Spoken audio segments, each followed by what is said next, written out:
ಸಮನ್ವಯ ಸಮಿತಿ ಕನ್ನಡವೇ ಸತ್ಯ ಪ್ರತಿಷ್ಠಾನ ಗದ್ಯ ಬರೆಹದ ಮಿಂಚುಗೊಂಚಲು ಯೂಟ್ಯೂಬ್ ಪ್ರಸಾರ ಮಾಲೆ ಲೇಖನ ವಾಚನ ಅಭಿಯಾನ ಕಥಾ ಸಂಕಲನ ರೂಪದರ್ಶಿ ಲೇಖಕಿ ಶ್ರೀಮತಿ ಗಿರಿಜಾರಾಜ್ ಎಲ್.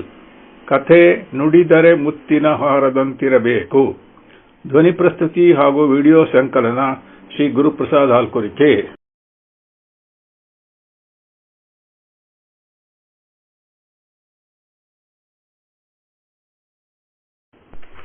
ಶ್ರೀಮತಿ ಎಲ್. ಗಿರಿಜಾರಾಜ್ ಅವರ ರೂಪದರ್ಶಿ ಕಥಾ ಸಂಕಲನದಲ್ಲಿನ ಒಂದು ಕಥೆಯನ್ನು ನಾನು ಅಂದರೆ ಗುರುಪ್ರಸಾದ್ ಹಾಲ್ಕುರಿಕೆ ನಿಮ್ಮ ಮುಂದೆ ಪ್ರಸ್ತುತಿಪಡಿಸಲು ಬಯಸುತ್ತೇನೆ. ಕಥೆಯ ಶೀರ್ಷಿಕೆ ನುಡಿದರೆ ಮುತ್ತಿನ ಹಾರದಂತಿರಬೇಕು. ಓಡುತ್ತಿರುವ ರೈಲಿನ ಕಿಟಕಿಯಾಚೆಗೆ ಮುಖವಿಟ್ಟು ಬೆರಗು ಮೂಡಿಸುವ ಬಣ್ಣಗಳ ಸೌಂದರ್ಯವನ್ನು ಆಸ್ವಾದಿಸತೊಡಗಿದೆ. ಸೃಷ್ಟಿಕರ್ತನ ಅನ್ಯಾದೃಶ್ಯ ಕೌಶಲ್ಯದ ಬಗ್ಗೆ ಚಿಂತಿಸಿದಷ್ಟೂ ಅವನೆಷ್ಟು ದೊಡ್ಡವನು ಎನಿಸುತ್ತಿತ್ತು. ಮುಳುಗುತ್ತಿರುವ ಸೂರ್ಯಾಸ್ತದ ಸಮಯದಲ್ಲಿ ದಿಗಂತದಲ್ಲಿ ಆ ಅಪ್ರತಿಮ ಚಿತ್ರಕಾರ ಕೈಯಲ್ಲಿ ಕುಂಚ ಹಿಡಿದು ಬಣ್ಣಗಳ ಮಾಯೆಯಾಟ ಆಡುತ್ತಿರುವನೇನೋ ಎನಿಸುತ್ತಿತ್ತು. ಅದೇನು ಮೋಹಕ ರಂಗು! ಕೆಲ ಹೊತ್ತಿನ ನಂತರ ಕತ್ತಲೆ ಆವರಿಸಿತು. ಚಳಿಗಾಲದ ಕುಳಿರ್ಗಾಳಿಗೆ ಮೈ ಕಂಪಿಸಲು ಕಿಟಕಿ ಮುಚ್ಚಿದೆ. ಅಲ್ಲಿ ನಡೆಯುತ್ತಿರುವ ಸಂಭಾಷಣೆ ಕಡೆ ಗಮನ ಕೊಟ್ಟೆ. ಅಲ್ಲೊಬ್ಬ ವ್ಯಕ್ತಿ ತಮ್ಮ ಮಾತಿನ ಮೋಡಿಯಿಂದ ಎಲ್ಲರನ್ನೂ ತಮ್ಮೆಡೆಗೆ ಸೆಳೆದಿದ್ದರು.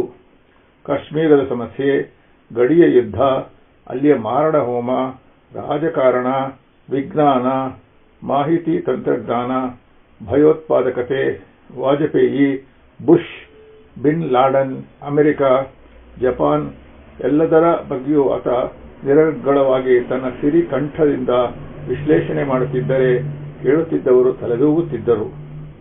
ಮಂತ್ರಮುಗ್ಧರಾಗಿ ಹೌದೌದು ಎಂಬಂತೆ ಅದಾವ ಮಾಯೆ ಆತನ ಮಾತುಗಳಲ್ಲಿತ್ತೋ. ಈಗ ಆತ ಮಕ್ಕಳ ಬಗ್ಗೆ ಮಾತನಾಡುತ್ತಿದ್ದರು. ಮನೆಯಲ್ಲಿ ಮಕ್ಕಳು ತಮ್ಮ ತಮ್ಮ ಕೆಲಸಗಳನ್ನು ಚಿಕ್ಕಂದಿನಿಂದಲೇ ಅಚ್ಚುಕಟ್ಟಾಗಿ ಮಾಡಿಕೊಳ್ಳುವುದನ್ನು ಕಲಿಸದೇ ಹೋದರೆ ಮುಂದೆ ಅವರ ಬದುಕು ಅವ್ಯವಸ್ಥೆಯಿಂದ ಕೂಡಿರುತ್ತದೆ.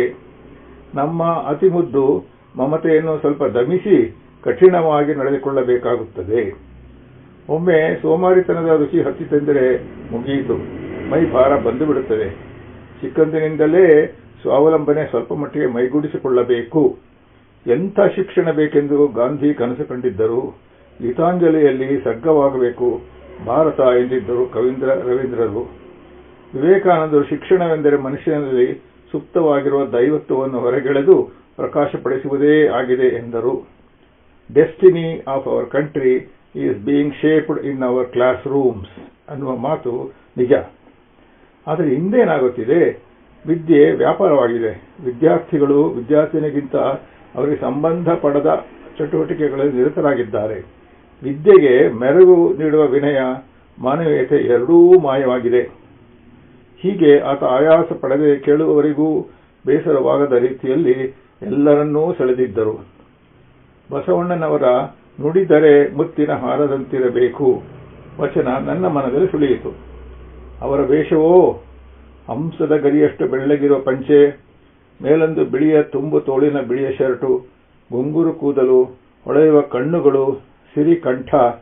38-40 ವರ್ಷಗಳಿರಬಹುದು. ಮಾತನಾಡುತ್ತಾ ಇರುವಾಗ ಒಮ್ಮೆ ನನ್ನ ಕಡೆ ತಿರುಗಿ, ಮೇಡಮ್, ಹೀಗೆ ಮಾತನಾಡುತ್ತಿರುವುದರಿಂದ ನಿಮಗೇನಾದರೂ ತೊಂದರೆಯಾಗುವುದೇ ಎಂದರು. ನಾನು ನಗುತ್ತಾ, ಇಲ್ಲ, ಅನೇಕ ವಿಷಯಗಳು ಎಲ್ಲರೂ ತಿಳಿದುಕೊಳ್ಳುವಂತಹದ್ದೇ ಹೇಳುತ್ತಿದ್ದೀರಿ ಎಂದಿದ್ದೆ. ಧನ್ಯವಾದ ಎಂದಿದ್ದರು ಆತ.